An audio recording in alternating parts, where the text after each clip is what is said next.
Hi, my name is Annalisa Ventola. I am the Executive Director of the Parapsychological Association, and I will be your host for this event. It is my great honor to introduce Dr. Gerhard Mayer. He is the PA's 2021 Outstanding Contribution Award winner.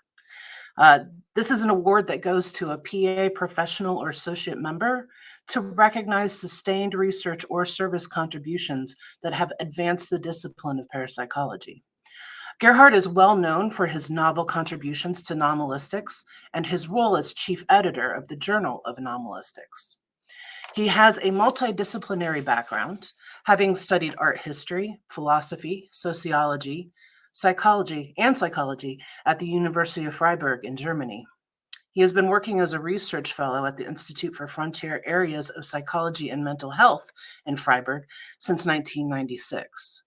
His research interests include sleep paralysis, astrology, magical practices, neo-shamanism, and the biographical importance and integration of extraordinary experiences, as well as the methods of anomalistic research. Gerhard Mayer received his PhD in psychology in 2000, writing his thesis on how individuals cope and integrate with non-rational content depicted in films and the differences between horror movie fans and other young people. Since then, he has been involved in numerous scientific publications and has authored multiple books. We are pleased to present his invited talk titled Open the Field, Broaden the Horizon, which we will begin in a moment. It will be followed by live Q&A. For those of us here at AirMeet, I'd like to invite you to use the Q&A box or to use the raise hand feature for your questions at the end of our talk. And we will now begin.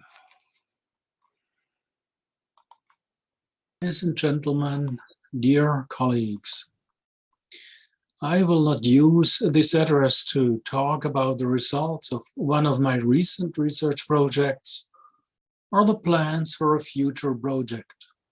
I will take this opportunity to offer general reflections on our field of research, also drawing on my own biographical experiences as a parapsychological researcher.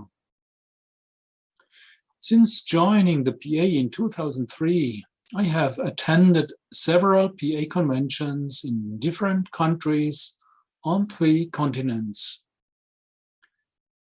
The first was in Vienna in 2004. It was organized by my friend Peter Mulacz. Stefan Schmidt, now director of the IGPP, held the program chair. Other PA conventions that I have attended were held in Italy, England, Colorado, Greece, California, and France, and on the internet in 2021. Each convention had its own character, each location its own charm. The second convention I attended took place in Curitiba, Brazil.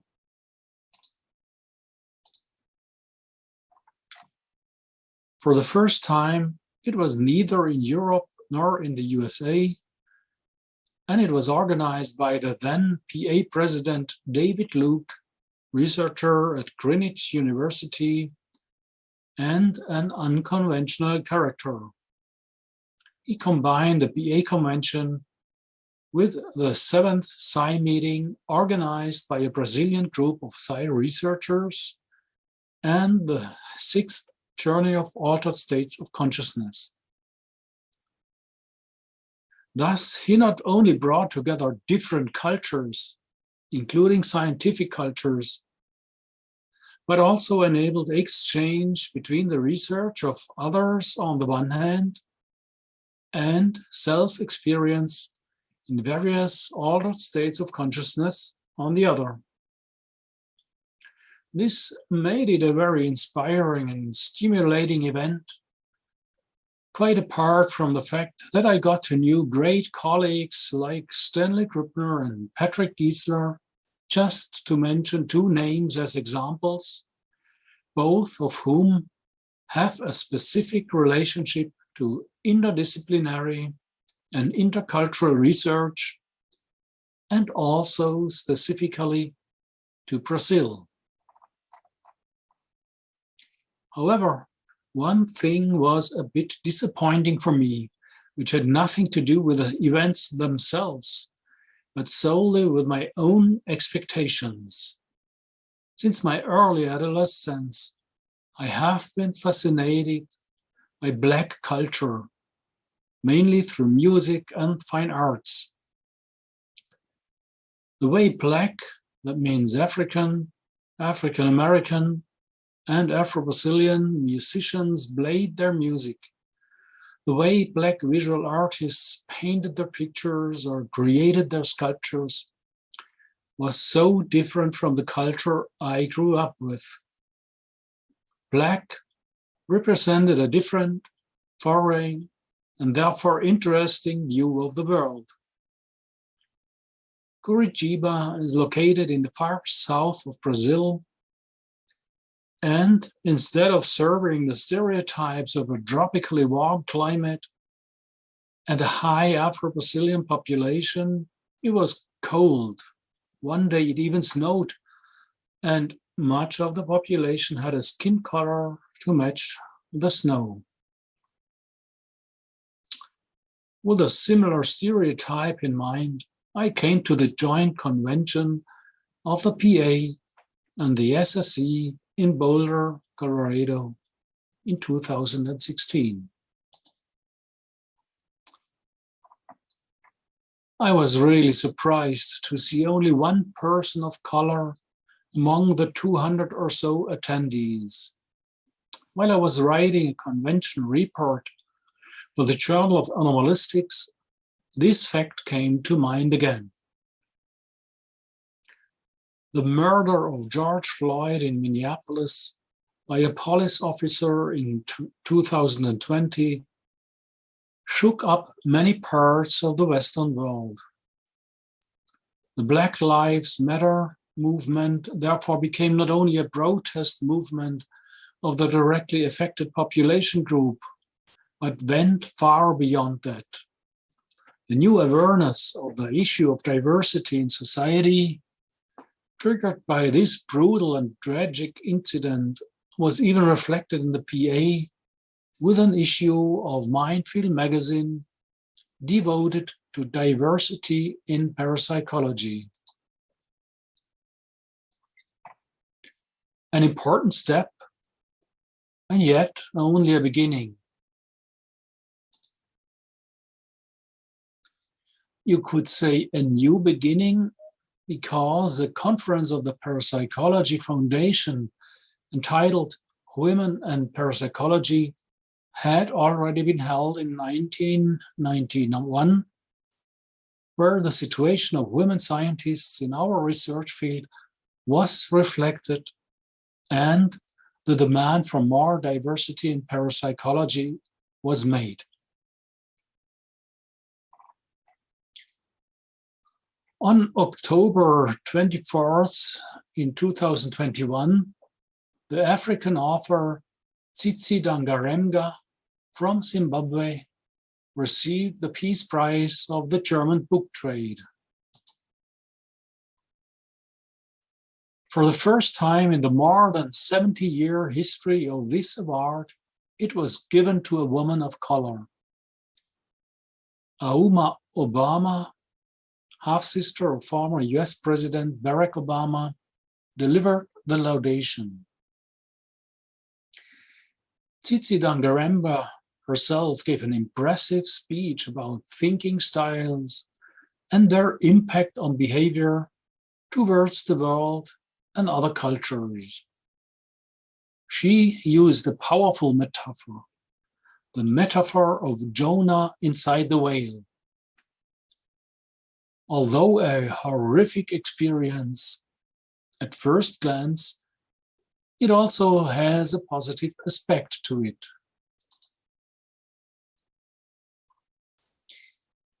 Inside the whale, Jonah is protected from the dangers of the open sea.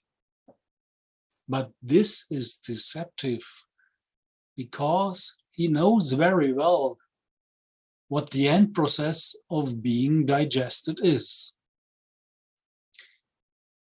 Dangaremba sees us all, I quote, inside the whale of our current paradigm. Unlike Jonah, we will not be vomited out, as the paradigm that we exist in is of our own creation. We have constructed it through our own choices, according to what we perceive of as knowledge and certainty. We will emerge, if we emerge at all, through our own choices to dismantle these constructions and build sustainable others. End quote.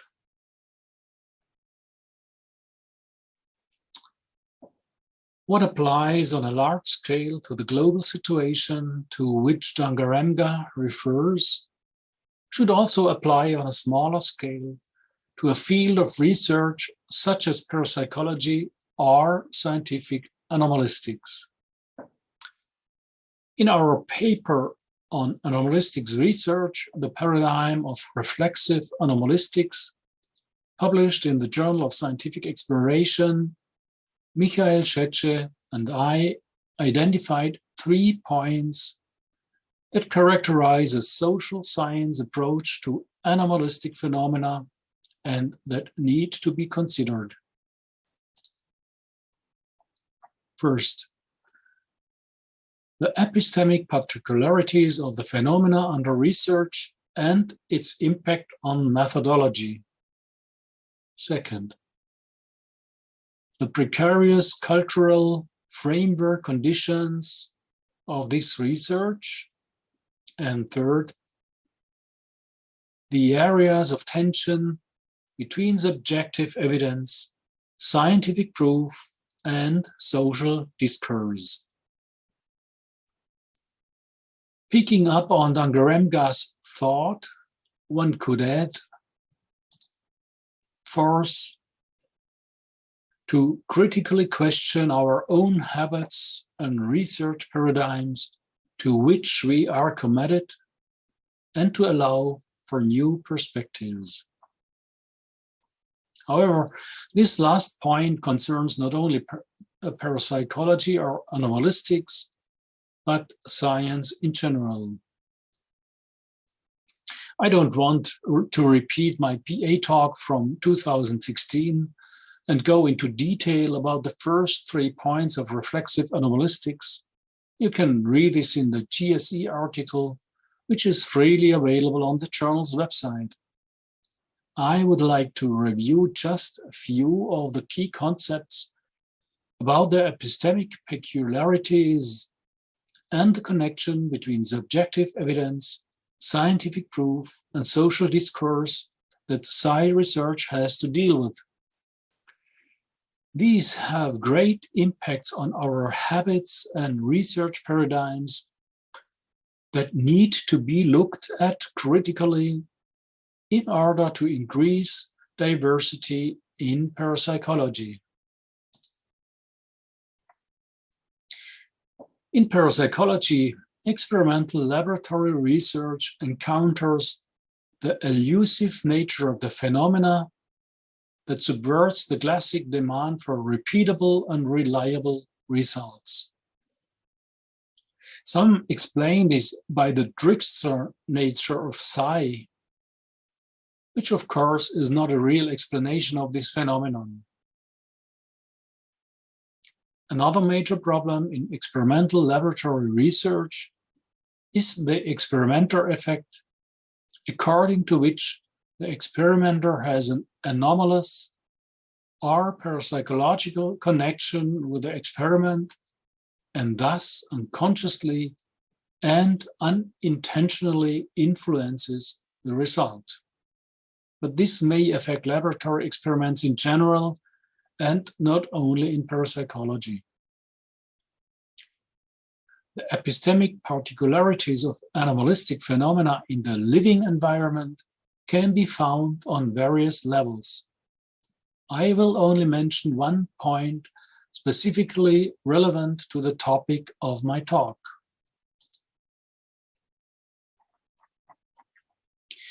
In the living environments, accounts of exceptional or extraordinary experiences and psi phenomena are the main data source of scientific knowledge. They are retrospective narrations of what is reconstructively remembered. In addition, the experience has to be culturally encoded in order to be communicated at all. Accounts of such experiences are, therefore, pre-shaped not only by individual processes of interpretation and memory, but also by social interpretive patterns, norms, and not least, epistemic basic rules. Which experiences or phenomena can be reported at all, in which terms, and on what basis of interpretive framework is therefore always dependent on cultural discourses that deal with the accepted order of reality, the so-called epistemic regime of a culture. During the scientific analysis of such experiential reports, the experience of subjective evidence has to be filtered, edited, and reformulated in order to become scientific knowledge. Between the evidential experience of the individual and scientific evidence, there are therefore at least two inevitable thresholds of knowledge which have to be surmounted in a methodological and deliberated way.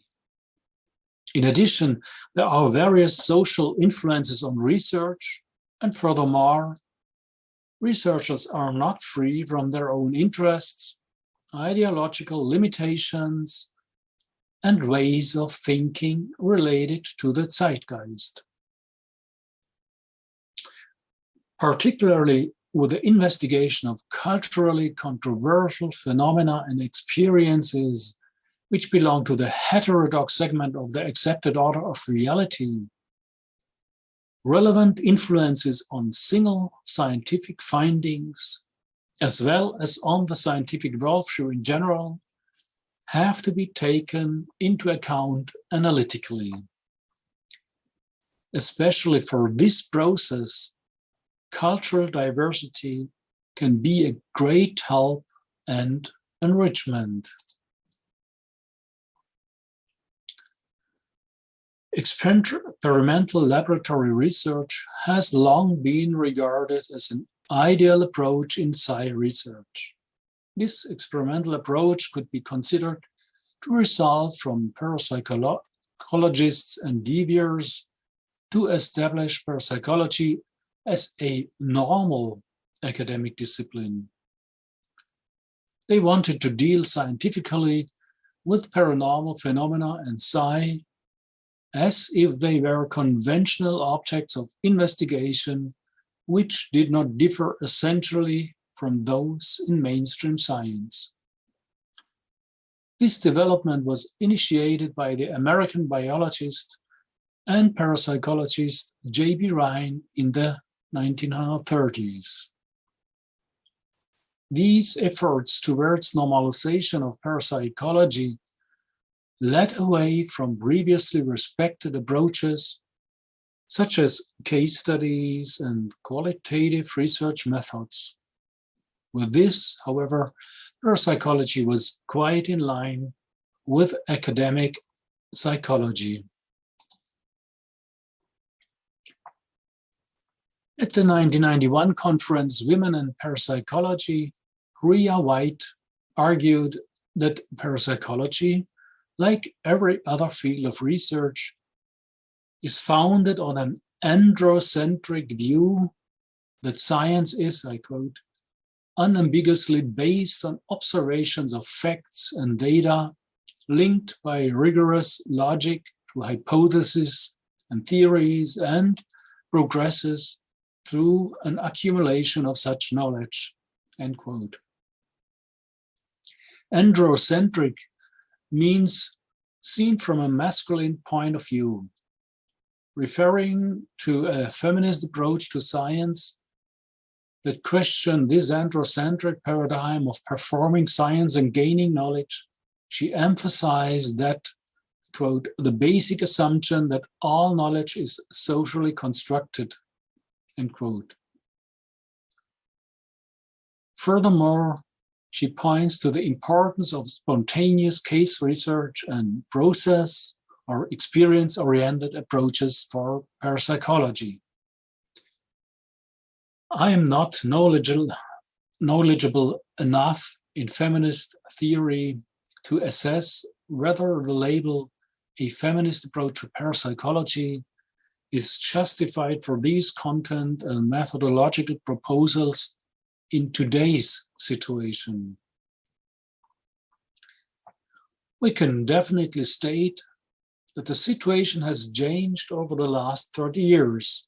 Researchers of both genders are now conducting qualitative studies in the field of parapsychology and publishing them in peer-reviewed journals and books. I myself have edited an anthology on single case studies in anomalistics entitled N equals 1.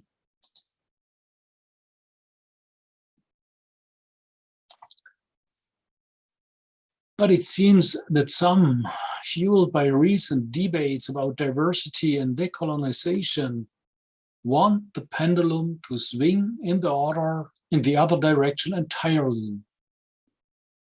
Recently, I read an article arguing that it might not be advisable to continue pursuing the traditional avenues of experimental parapsychological research to get a handle on psi, because it would be foolish trying to control a variable that a century of experimental research has failed to legitimate. Instead, one should try to understand psi in an animistic framework. Although I think it might be fruitful to try an animistic perspective. I will come back to this later. I have a problem with this proposal. The problem lies in the instead that marks an either-or position and suggests leaving the field of Western science entirely. In my view, it is a truncated view to minimize the successes of experimental parapsychology prevalent since the 1930s because of its difficulties in capturing and experimentally pinning down psi. While in parapsychology, the term psi was deliberately introduced as a neutral placeholder for an unknown element, it is substantiated and reified by this author. I have great doubts that this will get us anywhere. It would be wrong to say that psi cannot be studied scientifically because of its assumed trickster nature. In my opinion, this is a protective claim. During my field study of contemporary magicians, I conducted interviews with experienced practitioners of magic. One of them was involved in magical orders and in pagan groups, such as the Gardnerian Wicca, but was also in touch with Native Americans and South American healers.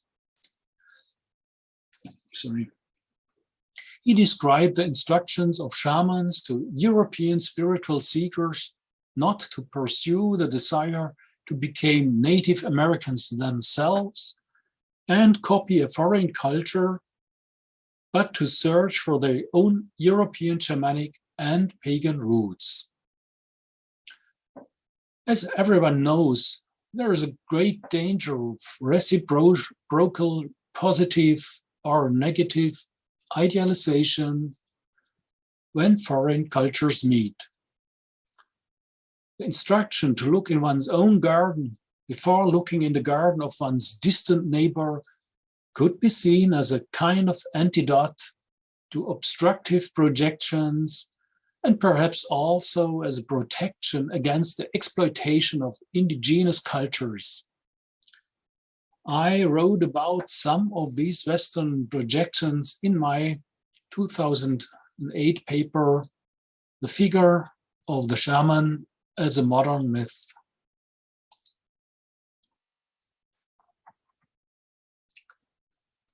Why do I introduce the issue of idealizations and projections?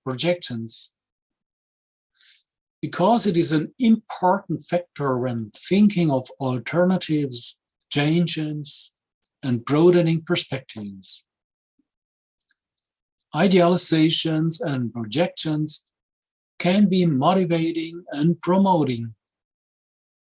When the French painter Paul Gauguin moved from Paris first to Brittany, then to the Caribbean, and finally to Tahiti, he was looking for fundamental change in his life.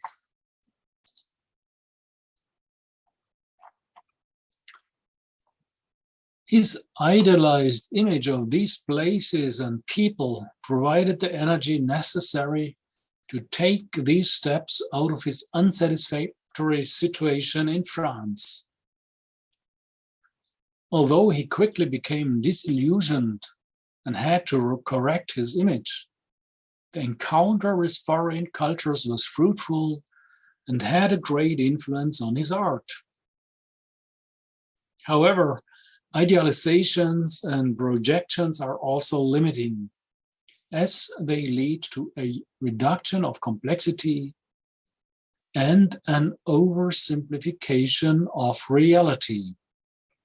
In my opinion, it is a naive, idealized notion that the solution to the riddle of the trickster nature of psi can be found in animistic world models of indigenous cultures, after experimental parapsychology has so far been unable to provide it.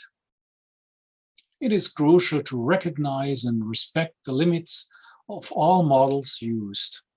It is also crucial to understand the function of science as a form of human engagement with the world, as described by the German Jewish philosopher Ernst Cassirer in his philosophy of symbolic forms.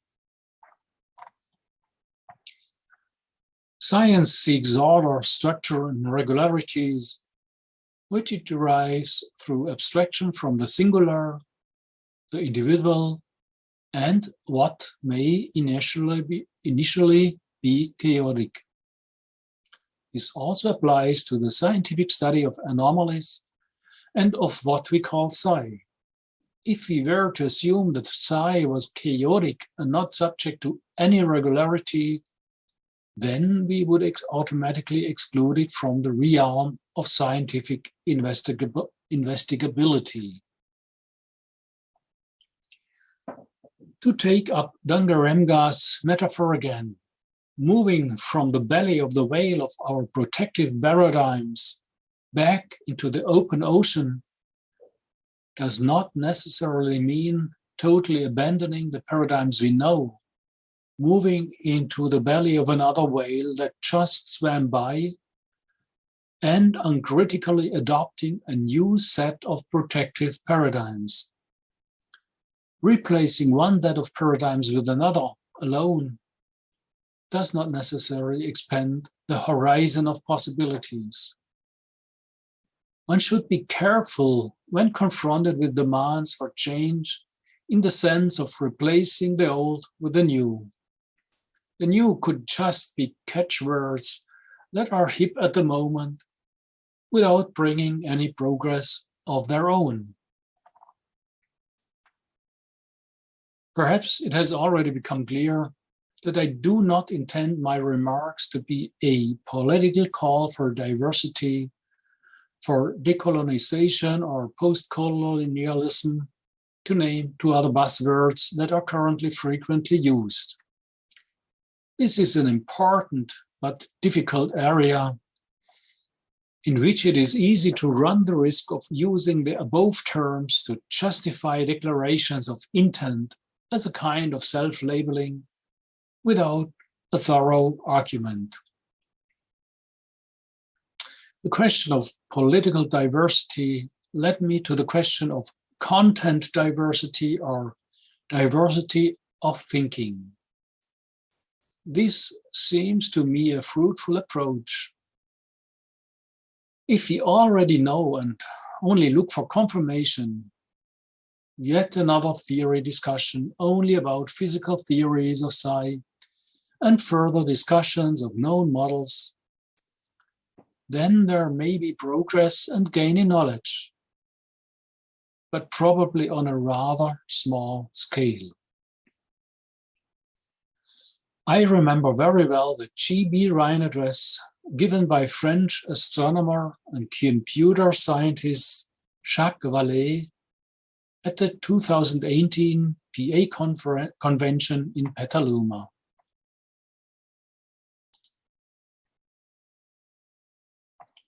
In his lecture on the software of consciousness, he reported on the occurrence of psi phenomena in the everyday work of computer scientists and, among other things, pondered the relationship between information and psi.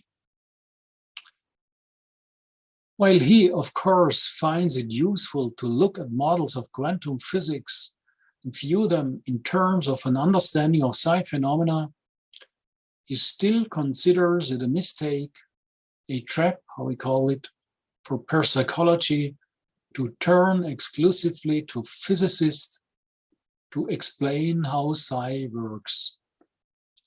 Psi research should lead, not follow physics, he said.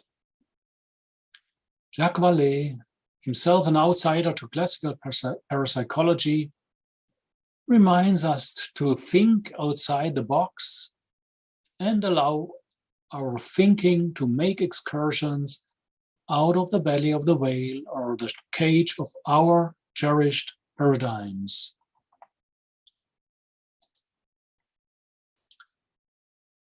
In the course of my study on contemporary magicians, I came across the assertion of chaos magic. Nothing is true, everything is permitted. Based on this claim, the magician Frater UD, or Ralph Mayer, described a meta model which provides instructions on the use of various models of magic. This meta model advises, quote, always use the model most adequate to your aims, end quote. This playful approach to different models of thinking and understanding the world can help to find new ways that at first glance do not fit into the scheme of familiar concepts and paradigms. It reminds me of philosopher Paul Feyerabend's often misunderstood conclusion, anything goes, which he drew as a result of his historical investigation into the emergence of scientific theories. One of the lasting impressions of the first conference I attended as a fresh PhD student at the IGPP in October 1996, it was the third European meeting of the Society for Scientific Exploration. It came from a talk by Israeli physicist Avshalom Elitzur on a project called Teaching Inventive Thinking to Science Students. He encouraged drawing on animistic ideas of the world to find creative solutions to physical and technical problems and proved this with some evident examples. I remember him talking about the idea of a group of tiny dwarfs working as miners, opening a nutshell from the inside without destroying the core, which led to the idea of using heat and air molecules to do the dwarf's work. the animistic model helped to find a solution to a technical problem. Noted parapsychologist Dean Radin seems to like this playful approach as well. He even goes one step further, taking magic seriously and talking about real magic.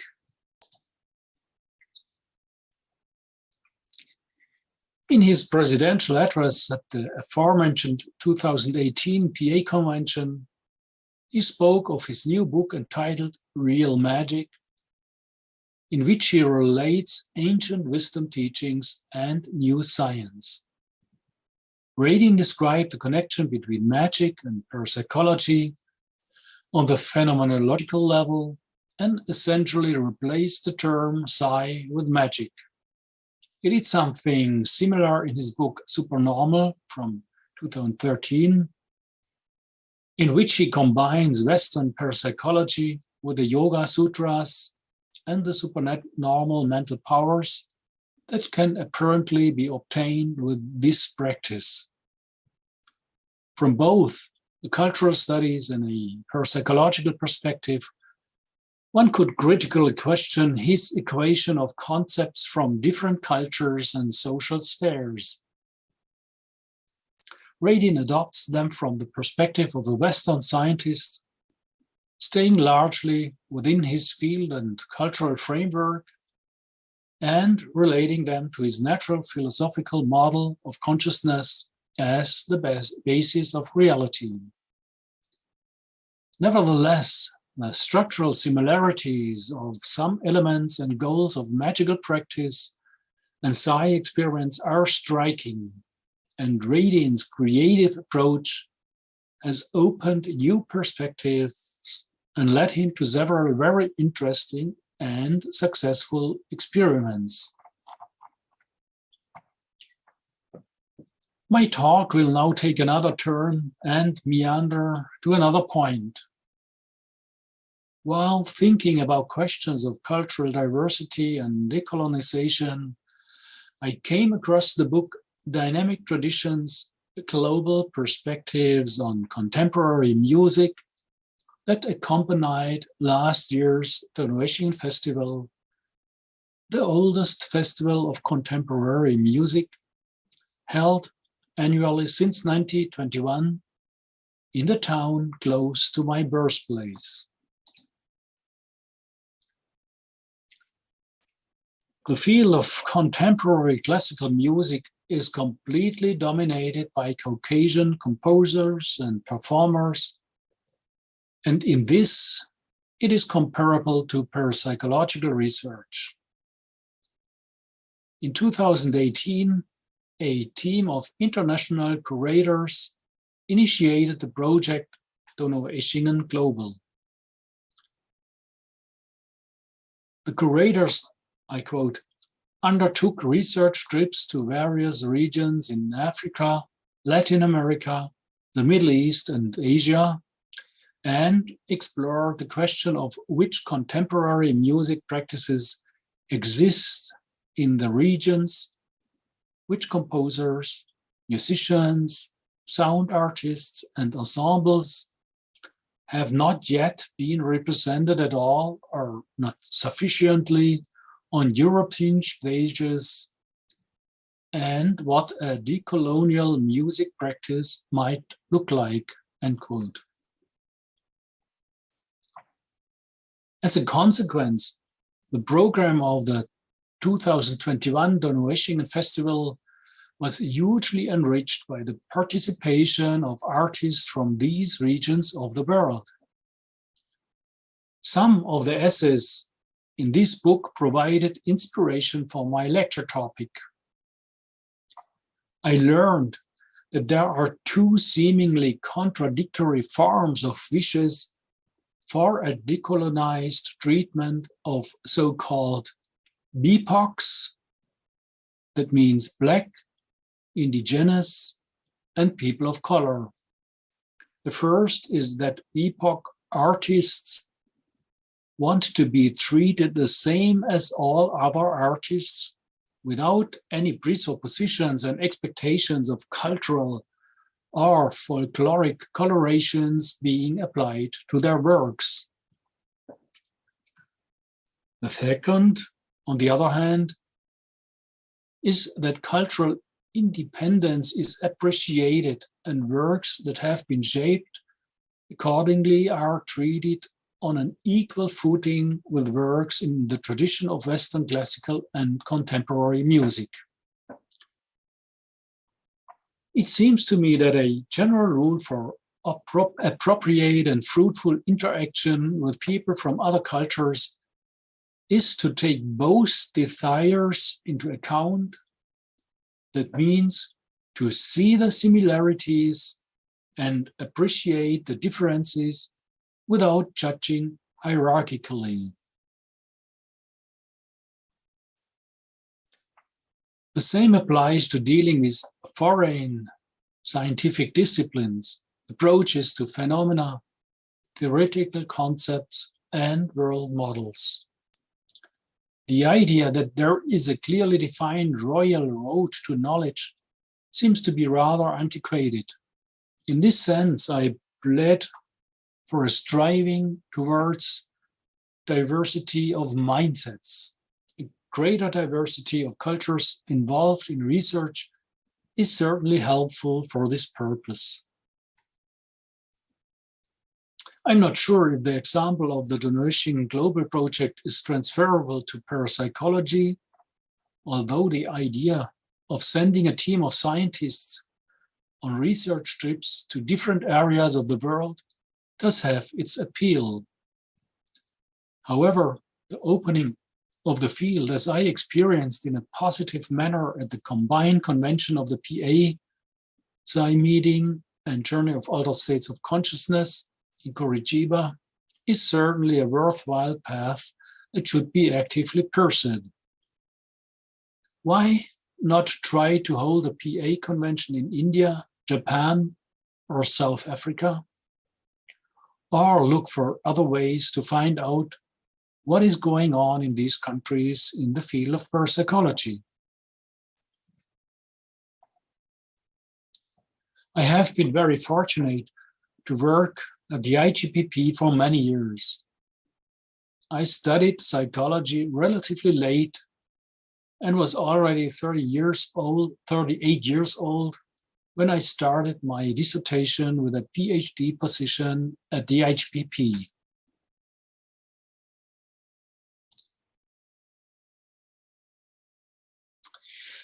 But it was just the right time. It was a new, fresh, and almost somewhat anarchic environment of expansion and freedom of research. The IGPP was able to support many external research projects. International guests were the order of the day.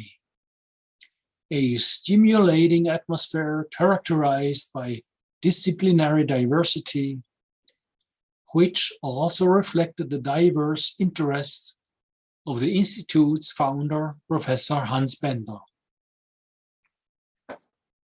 My PhD project concerned the reception of occult representation in films, which is a media psychology topic. My second project for the IGPP was also related to media. It was a longitudinal study of the reporting of parapsychological and anomalistic content in leading German media. I then changed my subject area and disciplinary focus and conducted 2 interview studies with neo-shamans and magicians. Together with colleagues, I also conducted a quantitative experiment on an astrological topic. I have been involved in field investigations of poltergeist cases and have done a historical reanalysis of some of the cases investigated by Hans Bender. Eventually, the focus of my work has increasingly shifted to editorial tasks. I was involved as co-editor in several editorial works. And I have been chief editor of the Journal of Animalistics for several years. Why am I telling you all this? It was this research liberal attitude of the Institute's management that gave me the freedom to switch between disciplinary chairs and research topics.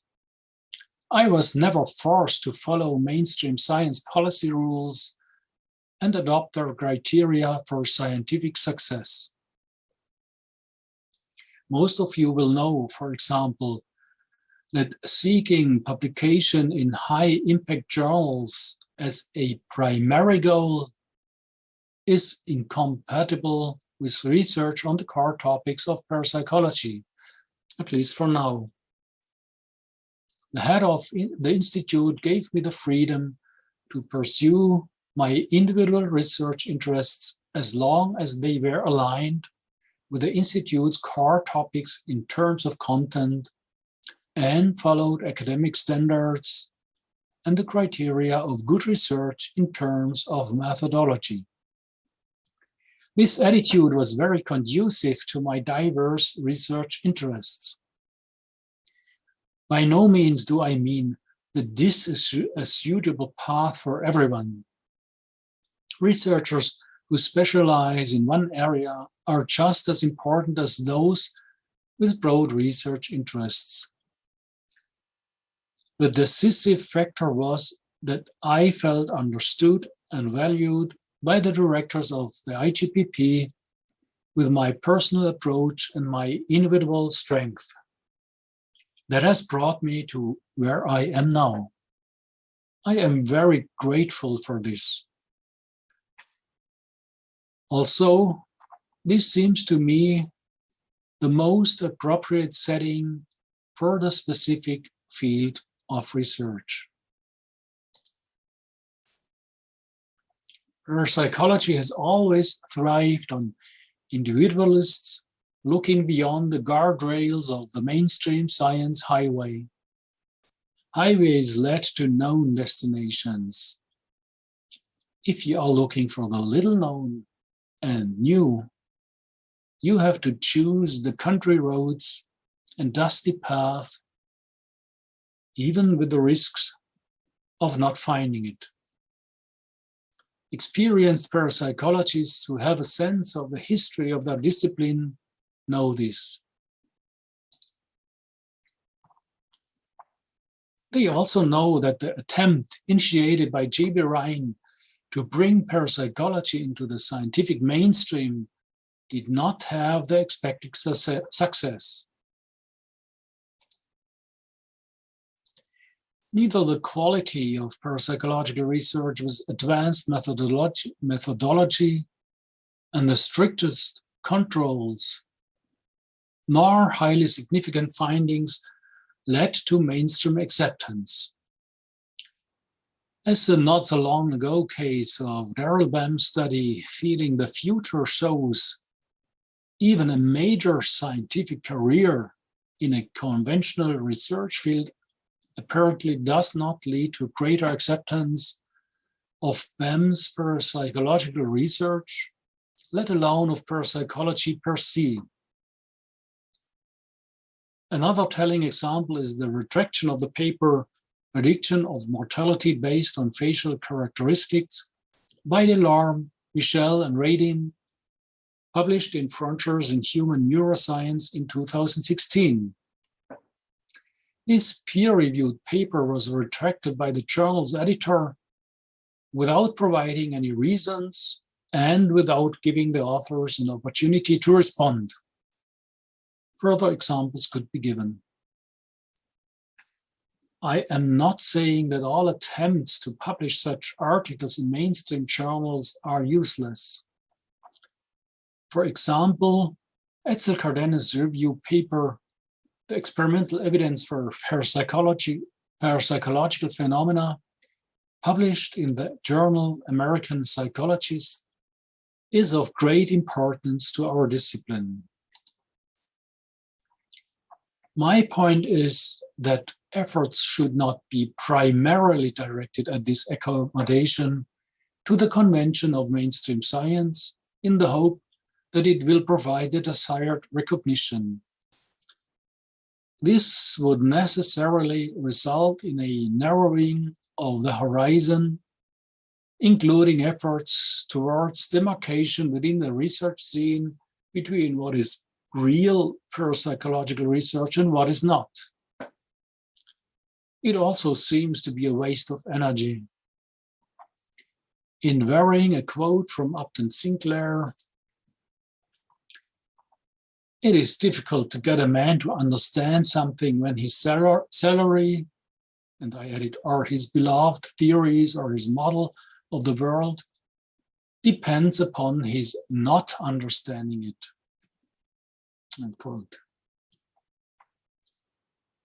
I have been fortunate to meet so many distinctly original and creative thinkers in the PA who have shaped my own thinking. The message that I have learned from these encounters could be: stay smart, but also free, flexible, and fearless. Don't be afraid of new thoughts and unfamiliar ideas. Don't be afraid of the open sea, outside the belly of the whale of accustomed paradigms. I am very honored and grateful to have received the Outstanding Contribution Award from the PA. Thank you for your attention.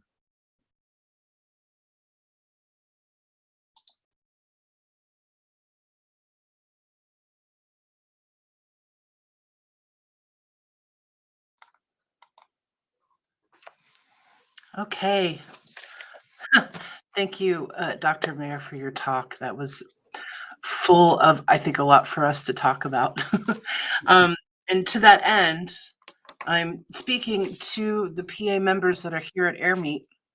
I'd like to invite you to either put your questions in the Q&A box, or if you have a camera and mic and you would like to come on stage, you can use the raised hand feature to ask your question of Dr. Mayer directly. In the meantime, actually, it looks like we have a raised hand already, but I'm just very briefly, I just want to note that I think you and I met at the convention in Brazil, in Curitiba, first time. That was so true.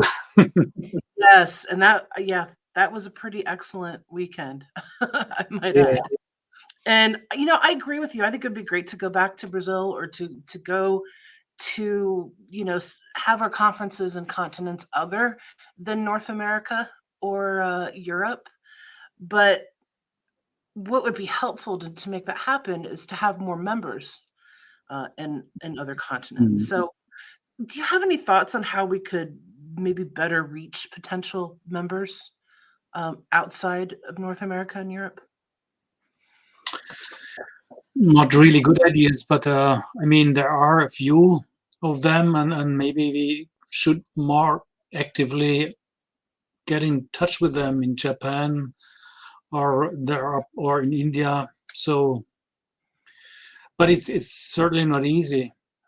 But maybe we should really try to search for it, to look for it in a way. Maybe not physically go to these research trips like in the Donaueschingen Festival, these creators, but maybe do these trips on the internet and be open for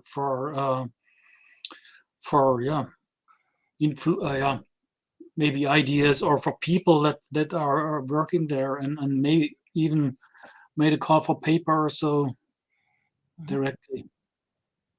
I think there's probably also language barriers, and also for the virtual events, time zone barriers. Like, there maybe distance isn't one, but appropriate timing events. I know as administrator that's been a challenge for us, is how to please everyone all the time. And that is, of course, impossible. I'm going to bring PA Office Manager Ramses de Leon onto the stage. He has a raised hand, and I will let him ask his question. So I'm going to hand the mic.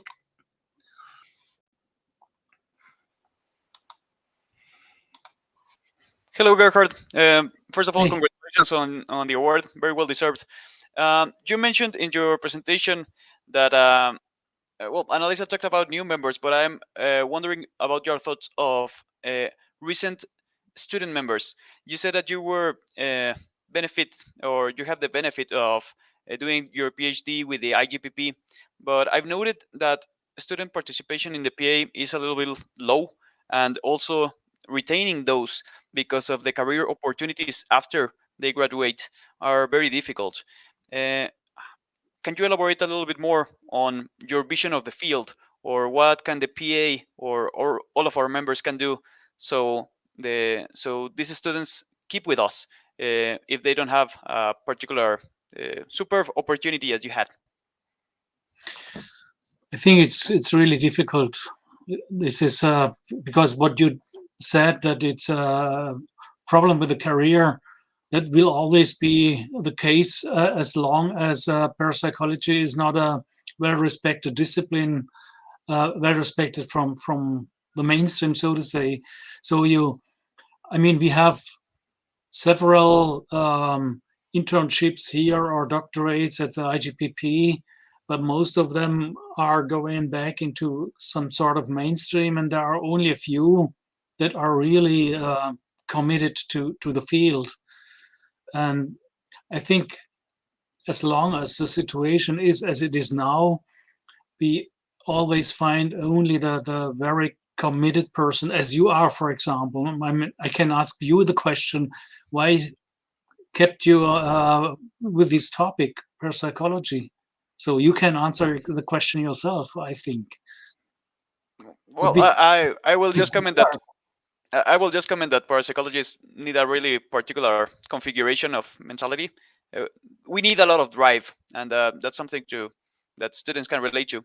But maybe also there can be some structural changes or sharing about how the IGPP works, how ions work, how other groups that can enable students work. Maybe we can go there. But thanks a lot for your presentation. Congratulations again. Thank you. Okay. I want to, I'm just going to show on stage Dean Radin. Not a question, but he just wanted to show his appreciation. Thank you. And then we have a question now from Eli Fennel. He's asked, do you have any thoughts about how to overcome cultural and subcultural resistances based in superstition, for example, fear of black magic, or a sense that the phenomena are too sacred to approach empirically? Well, that's really a difficult question. I think only two terms that come to my mind, and the one is respect, and the other one is openness. So that the people you are in touch with, if you, for example, if you are making field studies or so, they have to get the feeling that you are, as a researcher, open to the field, and that they have the feeling that you are respecting their own approach to the world, or that you are respecting their worldview. But this does not exactly answer the question. I think I don't have actually a question. I mean, these fears,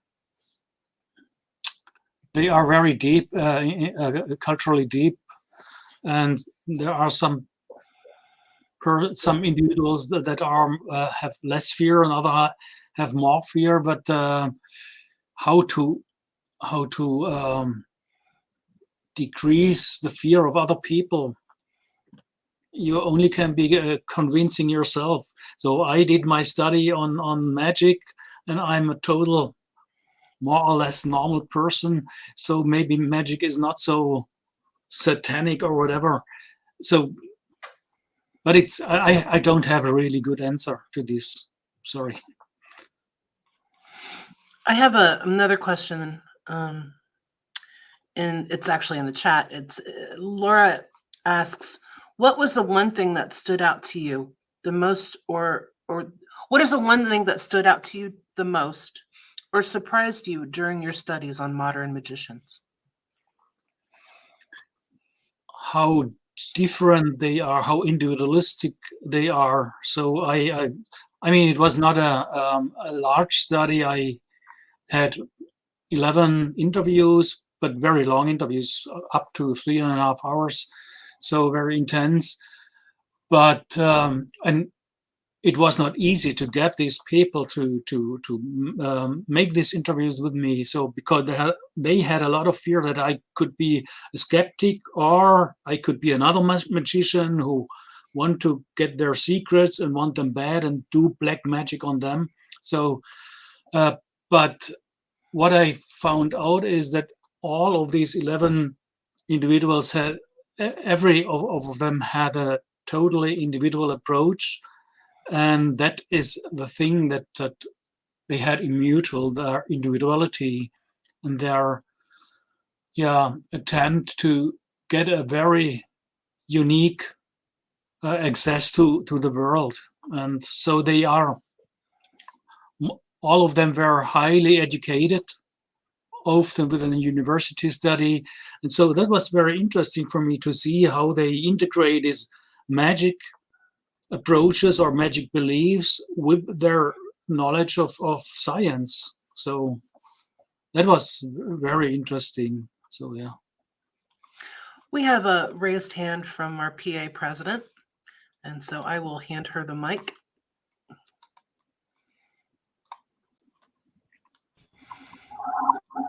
Hello, can you hear me? Yes, I can hear you. I don't know how to turn my video on. Oh, here we go. Hello, so good to see you. Thank you so much for that wonderful talk. Thank you. There's so many things that came up for me as you were speaking, especially in terms of diversity and this, increasing our invitation and inclusion of people who are different than us, which I'm wholeheartedly in favor of. One thing that comes up for me around that is just being sensitive to kind of projecting our agenda onto people. It's like, okay, we want you to come in and be part of our group. And I think it's important to just be really sensitive about that. And I think you're, talking about just being allowing of their process and their research questions and what they're interested in doing is really important around that. So thank you. I just was more of a comment. And then my kind of thought for discussion is about, how far can we take this topic of inclusion and diversity without really doing our own deep personal work psychologically around the other and this sort of like inherent fear of the other and what's different from me. So I'd be curious to hear your thoughts around that.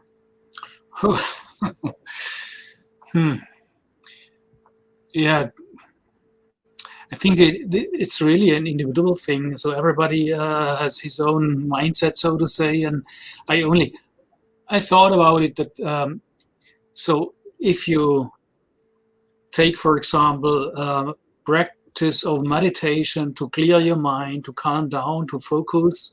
So we also perhaps can start to practice in a way our mind to be open to do, and even if it's at the beginning, and as if, this is with these magic models, do as if you are, for example, a Christ, do as if you are a Buddhist, and that very committed for 1 week, and then you can change again. So this is kind of make the mind flexible for different worldviews, and so that maybe that creates some kind of openness. Yeah, maybe that's sort of an answer. Yes, well, I think, your point is so important. It really does take a personal commitment to go on this path of inclusion. And so thank you for just highlighting that in a really beautiful way. Thanks. So I think that's probably a good place to close. So again, for those of us at Air Meet, for PA members, we're going to close the session, but we are going to leave the social lounge open.